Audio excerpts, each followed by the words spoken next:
when the crayon creates something, it stays. It doesn't go away. So my question for you here is, Harold, get me out the air, land this thing! You can find me in the clouds now. You think we're coming down now.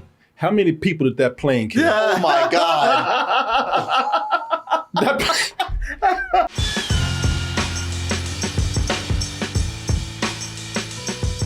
Everyone, just a quick reminder to join me for a night of sit-down comedy at the Broadway Comedy Club, December 13th, this time in the big room. Get your tickets by going to doubletoastedny.com, broadwaycomedyclub.com, or simply doubletoasted.com, and I'll see you soon. So, it's that time of year where we need to start making our list, best of, and more importantly, the one that everybody loves, the worst of. Worst of list. Leave that dog alone. What's she doing? She's like nibbling outlets. All right, you made my worst of list. Come here. You are number one right now. Come here, Mom. Come on. Come on. She don't now. She knows she's wrong. She I know. Yeah, Here's a pull back. yeah, come here. You gonna make me come and get you? Okay. All right. Welcome. Ending up with fried chihuahua in the middle of the review. Yeah, I'm kind of hungry. No, I'm good actually. I don't eat that raw dog. Yeah, now you It's not kosher. you sit your ass down now. Be patient. Where was I? Yes, the worst of list, which you are on right now, Pixie. But I also have the worst of list for movies. People love the worst of list. I have not seen nearly as many movies as you have this year. I'm trying to get caught up. So I used today to try to get caught up on one particular movie that I saw on Netflix, which I heard was very, very, very, very bad. A movie that it was, a lot of people I don't think put it on the worst of list because I don't think they remember it being out there. Right. It was. Was that a thing? Yeah, it was gone so fast, people didn't even know it was there. What movie are we talking about? When someone tells a story,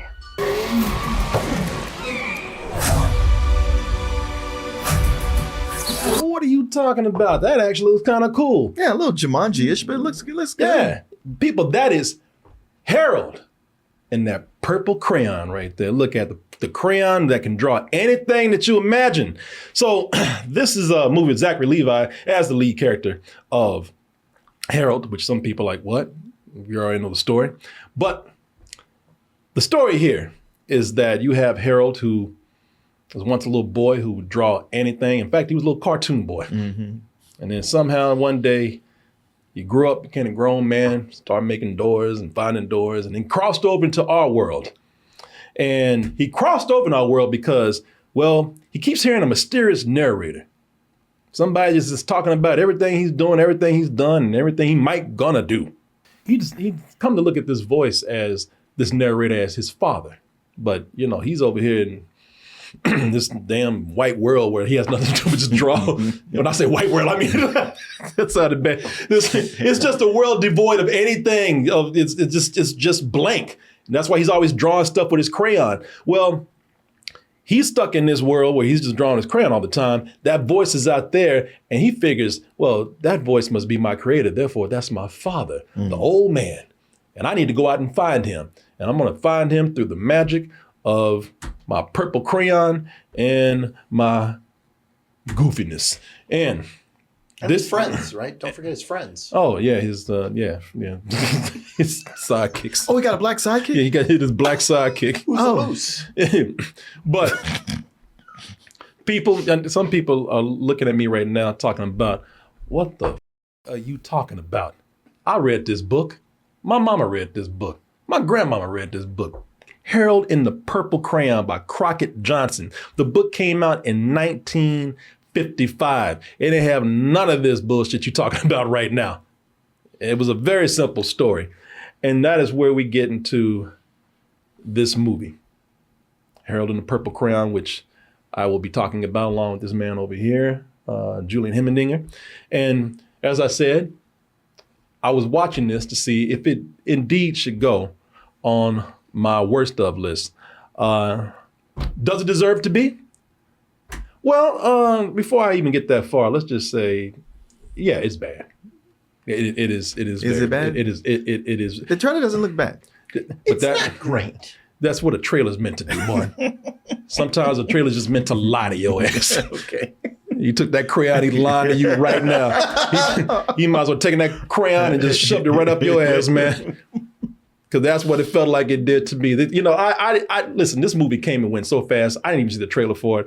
I saw the trailer before I started watching This is my first time seeing the trailer. it. And I was like, this don't look so bad. You know, and maybe it's one of those movies where it's, you know, people are upset because it's just not reflecting what the book is. Right. No, man. No, this is bad. I ain't gonna, you know, there's no way around it. It's bad. Can I say though, out the gate, I kind of liked what they were setting up. I thought it was interesting. Well, let me say this too. It's a bad movie, but what they did with the movie, all this extra stuff, it is a very interesting concept. Now, what they did was, as I said, they took this sweet and simple premise, you know, a child using his imagination to have fun with one simple object, a purple crayon. And this is the book. After he has all this fun, drawing all these little things and doodles that he kind of interacts with in his mind, he goes to bed. That's it. He goes to sleep. He messes around for about 10 pages and like, you know what? I'm tired of this shit. He says, I'm going to draw a window and go to my bedroom. I'm going to go to sleep. I will tell you that the beginning of the movie kind of captures that. Again, giving me a little bit of hope. No matter where they were, Harold always remembered where his bedroom window was. Right around the moon. Night, Harold. Good night. And he has his moose friend and his porcupine friend. Now, I haven't read the book, so I don't even know if they are in the book. So I can't tell you that for sure. But after that sweet little intro right there that seems pretty true to the book, then they have Harold grow up. And he's still playing with that goddamn crayon. He's a man of one piece right now. That is not in the book. That is not in the book at all. This man's sitting up here. He's in a onesie. He's in a onesie up here, a blue onesie. And he enters our world. And like I said, he's still playing with that crayon. Him and these friends he brought over. Now, here's the thing. You know, the movie, they can't have a grown-ass man running around drawing on stuff. You know, otherwise it'd be a movie about somebody that's gonna be taken to the mental home.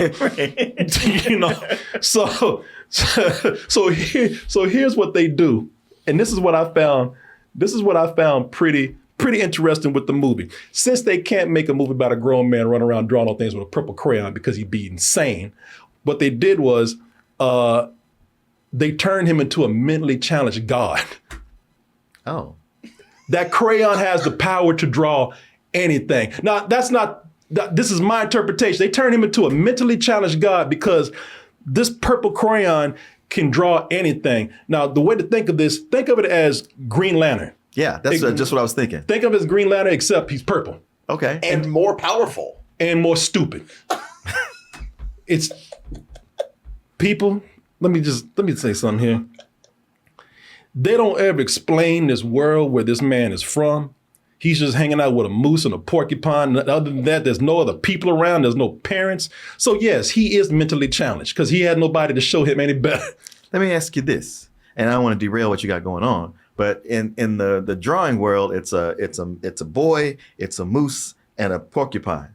But when you come over to the real world, I'll get to it. Okay. I'll get to it a little bit because I know what you're about to ask. Okay. But I'll get to it. okay, all right, Meanwhile, let's concentrate on this mentally challenged person with the power of a god. okay, Because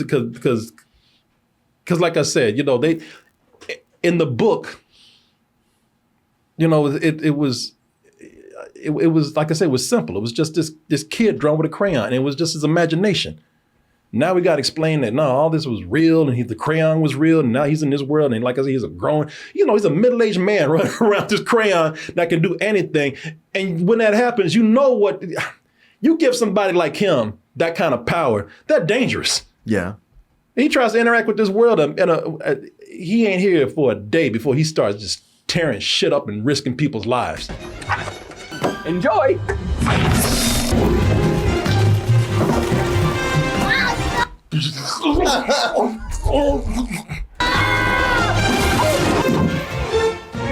Shit, what Yeah, he created a puma. Somebody came in and said, you sell pumas like the shoes? He's like, oh yeah, we sell pumas. And he drew a puma. This thing's about to maul somebody. This man's about to chop people's heads off. He's destroying this store. He put this child in danger. So, Oh, the lawsuits. yeah. Oh, yeah. Someone was even saying, I'm going to sue y'all asses for this. And if you see the shot with the puma, you can see they're so lazy. You just see the puma grabbing a toy, like that the trainer's dangling on a stick. Yeah. You know, but They don't give a shit. but the whole concept with this is like, you know, they're not explaining anything that this man does. He can just draw anything, and they just let him loose. They just unleash him on the world. Now, even conceptually, that's crazy.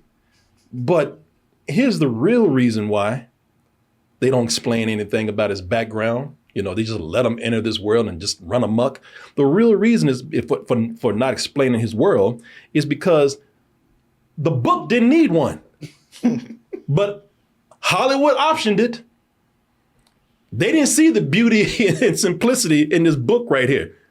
You know, they what they did was they said, you know, this is a chance for us to take that damn crayon and just make a whole lot of purple special effects.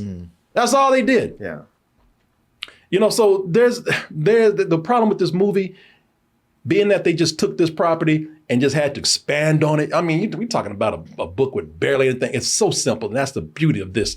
You know, they had to expand on it so much that, you know, there is no real story here. It's just Zachary Levi running around, bucking his eyes and mugging, doing a dumbed down version of Shazam, who was already kind of dumb in the first place. Right.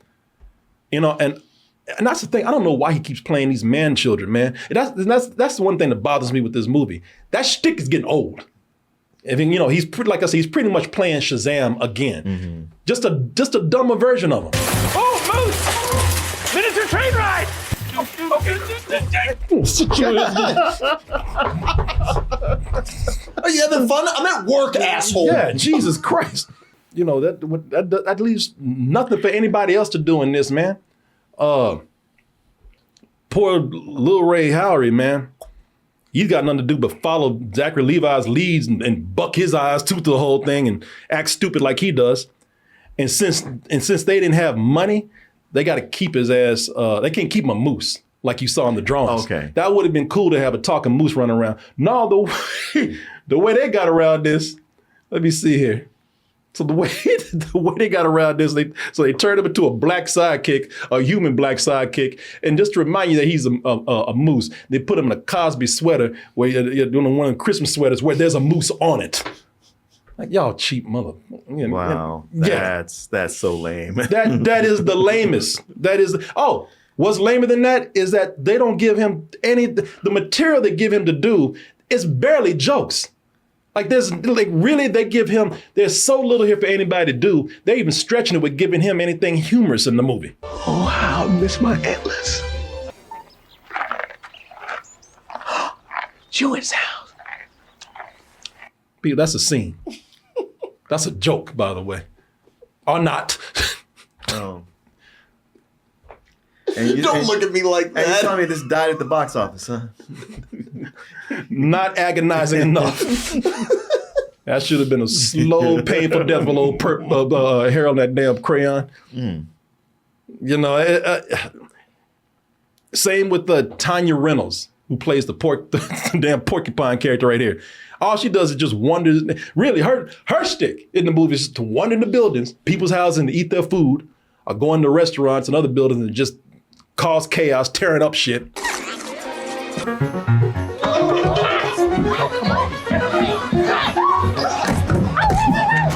That's all she does while she's trying to find, because she gets out later than Purple, or Harold and Kumar, whatever the fucking name is. The Moose, yeah. And I will say one more thing before I pass it on to you is that, and I wonder how you feel about this. The rest of these characters, they're not as annoying as Zachary Levi's character or Zachary Levi in this, or even his sidekicks, but they are unlikable, man. Zoe Deschanel, she shows up. Yeah. That's about it.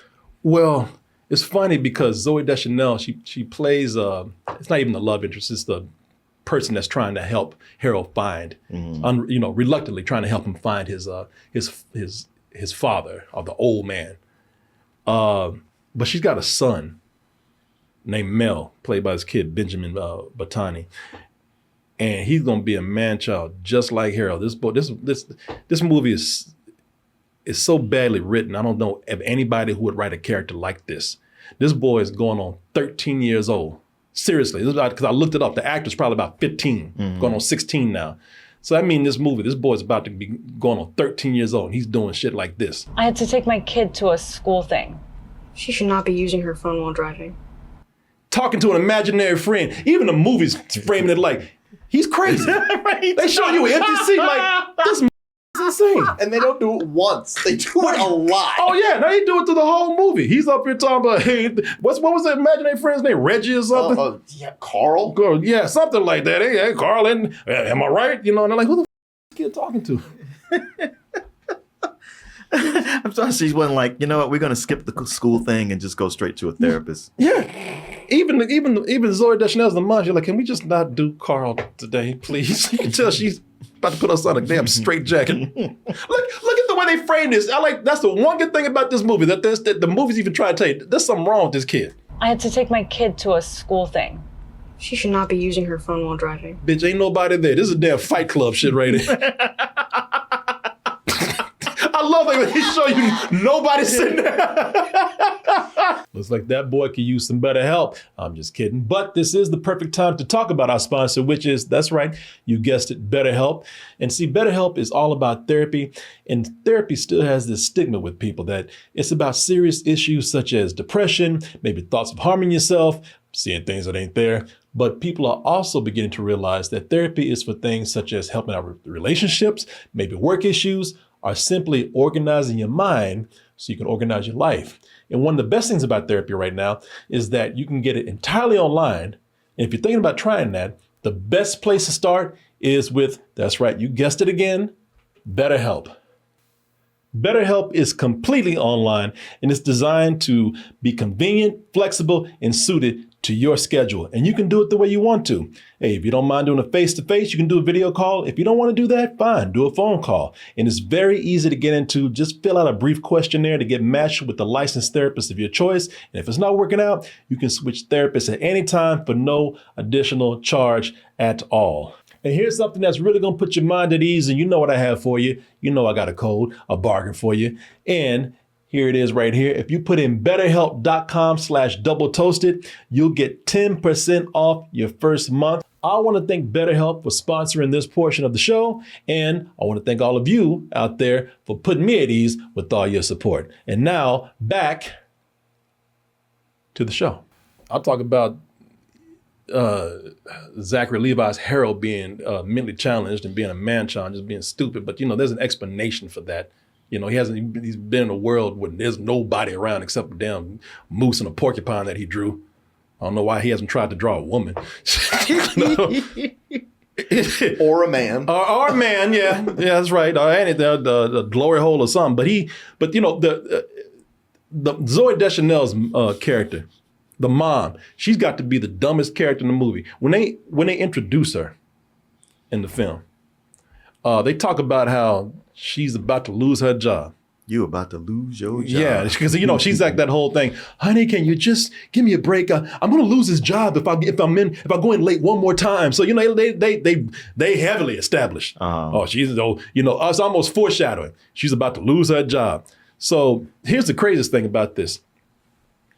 So with her about to lose her job, she gets a call from school because Mel's been going crazy again, talking, nobody. No, actually got to a fight with some bullies. Even though the bullies started it, they got to kick him out of school. Mm-hmm. So now she has to go to the school to talk to the principal and take care of Mel.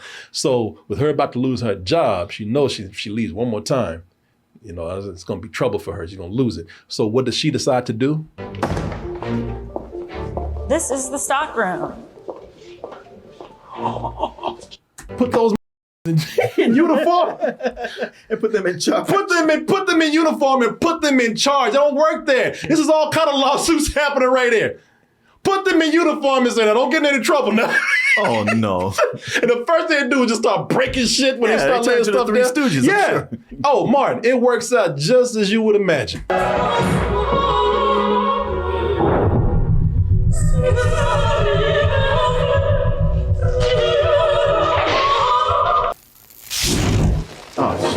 shit. If you notice, he ain't working. Right. Even without working, they tearing this store up. I was like, wow, there's so many things in here that for a movie to have no story, there's so many plot holes, so many dumb details, so many things that are, for a movie to have no story, no script, there's so many things that are written badly here. I can, it's all the result of, again, trying to stretch, to the point where it's just breaking, trying to stretch this material out, desperately trying to make a movie out of it where it probably wasn't meant to be a movie in the first place. It's because the Purple Crayon is an overpowered plot device. Yeah. It's how they get into the world. So there's no problem, really. Like, they're fine. They can do anything. No, that is true. No, and of course, since it's, like I told y'all, this boy drew a bunch of stuff and then went to bed. That was it. Now that we got a movie, we got to create a villain. Villain in this damn book. I thought Sleep was the villain. No, Sleep is our friend. Even the villain in the movie is like, not really the villain. He's kind of a conflict, but he was my favorite character, to be honest. Yeah, Jermaine Clemens. He's very funny in this for what it's worth. Yeah, he plays Library Gary in this. And again, this is how badly this movie is written. I thought that, Harold and the Purple Crayon, it was, the book being made into a movie. Yeah.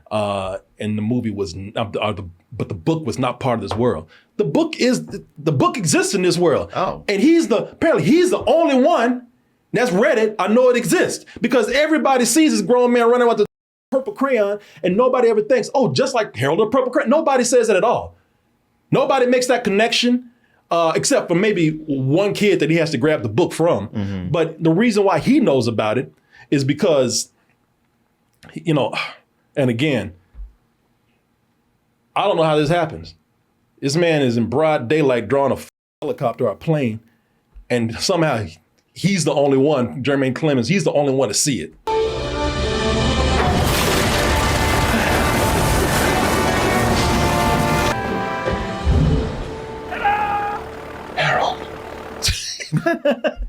Everybody's seen this man run around town with his crayon. He's the only one talking about, yeah, like Harold. When he comes into the real world through that portal that looks like green diarrhea for no reason, there's literally a park full of people. And no one sees this guy like morph from cartoon to real life. And it looks gross. No, not at all. Is it Central Park? I don't know what city this is. Okay. Because if it's they never clear that up. I have no idea what city this is at all. But again, as I told y'all, man, this movie is just created because they figure that they can just get by with all the special effects that's here. That's why they have the villain in there. So at the end of the movie, they can have a crayon off, a duel. Because they break the crayon in half. Jermaine Clemens' character, Gary, gets one half, steals one half. Harold has the other one. So now they have sort of a wizard's duel with crayons at the end of this movie. Draw.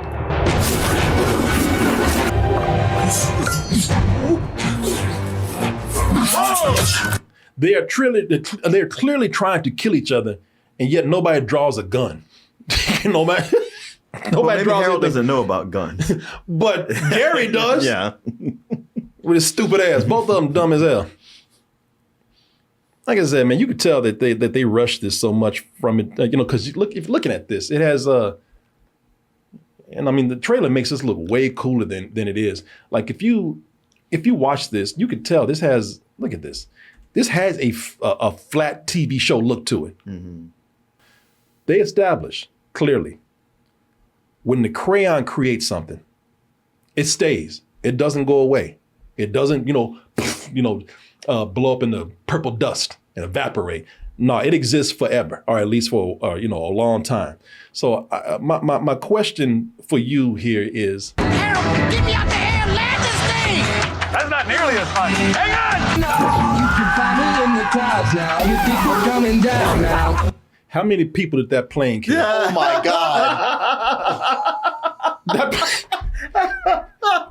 That plane landed on somebody's house. It went through some office building, something. It went to a town square. Or crashed on the freeway during rush hour. Yeah, they just they did not address it at all. And didn't give us no joke stinger at the end where the plane was crashing somewhere. They just forgot about it because they don't care.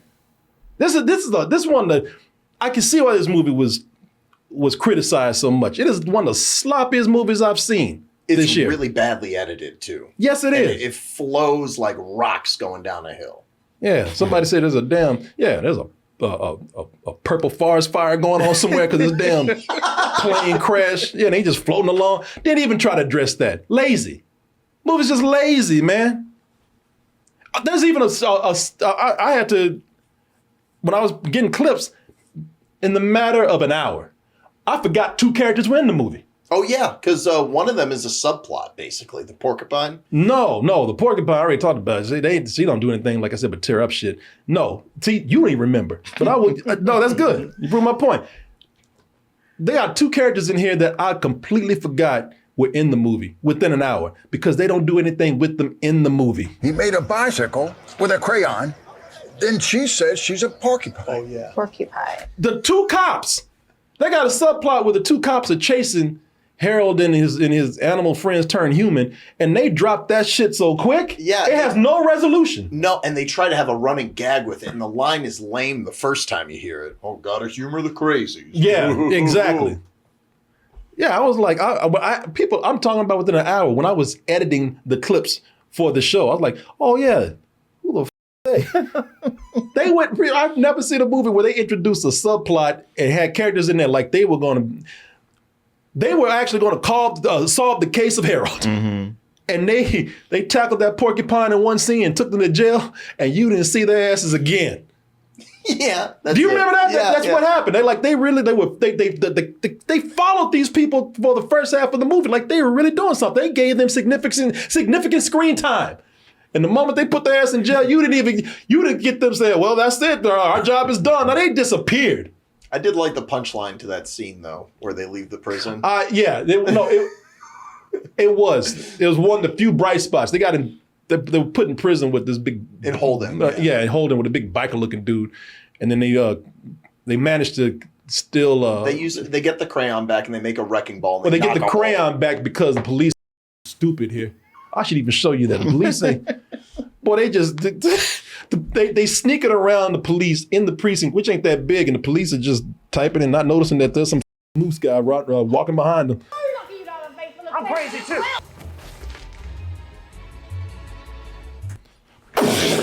Wait, he's right behind He's him? right by. I told you, look, man. With the first guy, okay, he was distracted. I could see it. I told you, he's right there. He's right behind him. Look. They don't hear that? They don't hear nothing.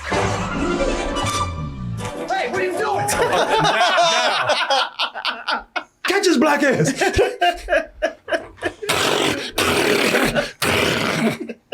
Turns into a Don Moose. What the Yeah, because he changes into, we haven't mentioned that, but he becomes the moose randomly when he gets scared, I think is what they did. I think they want to show you the effect, but they don't have the money to keep him that way. Yeah. Yeah, so they just, yeah. Notice the porcupine, she never changed to a porcupine. No.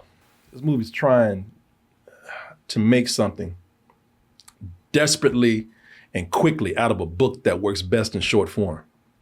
Now, if they were truly inspired, I would have no problem with that. I have no problem with people. I don't have a problem with people changing things. They took Jumanji. They did a great concept with it. Jumanji, simple concept, and they did something really clever with it. They're not doing anything clever here, man. Cloudy with a Chance of Meatballs. Cloudy with a Chance of Meatballs. And there's a lot of others out there. I have no problem with them taking something that's a very simple premise and making something new out of it. But those were inspired and clever ideas. There ain't nothing clever inspired about this. Is this on my worst of list? Like you, I've seen worse. Mm-hmm. But hell yeah, there's a place for this on my list. There's a nice bit of real estate right here. You goddamn right. But I'm so glad I saw. I was like, oh man, this really is it for the laziness behind this, and just for the money grabbing attempt. Yeah, this is damn right. This is on my worst of list. Now I don't know where it's going to be yet because I still got to catch up. Mm-hmm. you know, I look at something where it might be terrible. I mean, it might be completely awful, but you know, it's again, sincerity goes a long way with me. If they tried to make something, no matter how they made it just within their resources, whether that be mental or money wise, you know, if you tried and it gave it an honest try and is in earnest, I would let you get past something. You know, I would give you a pass on that. I will give you points for that. But this, you know, you don't get no more cynical than somebody taking a book and just trying to cash in on it. Sure. But this is this is some more bullshit. I think, yep, agreed. Completely. Yeah, this is bullshit. The only reason why I haven't gone deeper with this is because if anybody cares, and they might not, but just in case one day this becomes a roast. There's a lot of roastable shit in this movie. Right here. There's so many shots of people who are just doing no expression, nothing. Oh, bringing nothing to it. They're driving the airplane down the street and it cuts to a woman just like. Yeah. Just expressing nothing. You know, stop doing this man-child shit. Grow up. I'm tired to. This act is getting old. Yeah. It really is. Who would have thought that we would see Harold with the purple crayon give another kid a fist bump? I was like, that your character does that? You know what that is? Yeah, again, they don't explain. They don't. He doesn't know what half the shit is sometimes, but when somebody needs something, all of a sudden, conveniently, he knows. He can't change a tire, but he can draw a spare tire. You know, I like that tire. I want to see that prop. It's a nice purple tire. Yeah, shit. You know, I mean, I don't know, man. Unless you, I mean, everything he draws is purple, so maybe Prince would love this movie. You know, because everything. I mean, Zoe Deschanel said my house needs a paint job. She walked out the next morning. That shit looked like Prince lived there. She's like, what the. I'd be so mad. There it is. She walked out the house. She said, "God damn, Harold." You know, go ahead, man. No, I mean that was. I agree with you. It's bullshit. I think Jermaine Clemens is a really talented actor, and he does what he can. He has very good timing in this. But by the end, you're right. It's super lazy, and they just start throwing everything at the wall, and it doesn't stand out. It's nothing special. There's some stuff that I laughed at, but it's not worth much. It's bullshit. Yeah. A high bullshit maybe, but still bullshit. Yeah. I don't know. I kind of have little patience with movies like these, and I kind of hated this. And and like I said, I'm pretty lenient on movies when they hit streaming. You know, I'm like, well, that's on streaming, whatever. Like I just saw The Monsters, man. Yeah. So you know, and I thought I like that. I like that. That's not happening with this. Yeah, you don't catch me next year talking about, Purple Crayon was actually pretty good. No, that's not happening. Don't even expect that. Some shit I just don't have the patience for. This is not it. There's some purple bullshit, y'all. Well, you made it to the end of the video. That must mean you really like what we do. So if you do, check out these other videos just like this one. Check out our other YouTube channels and subscribe to join our wonderful Toasty community. And as always, stay toasty.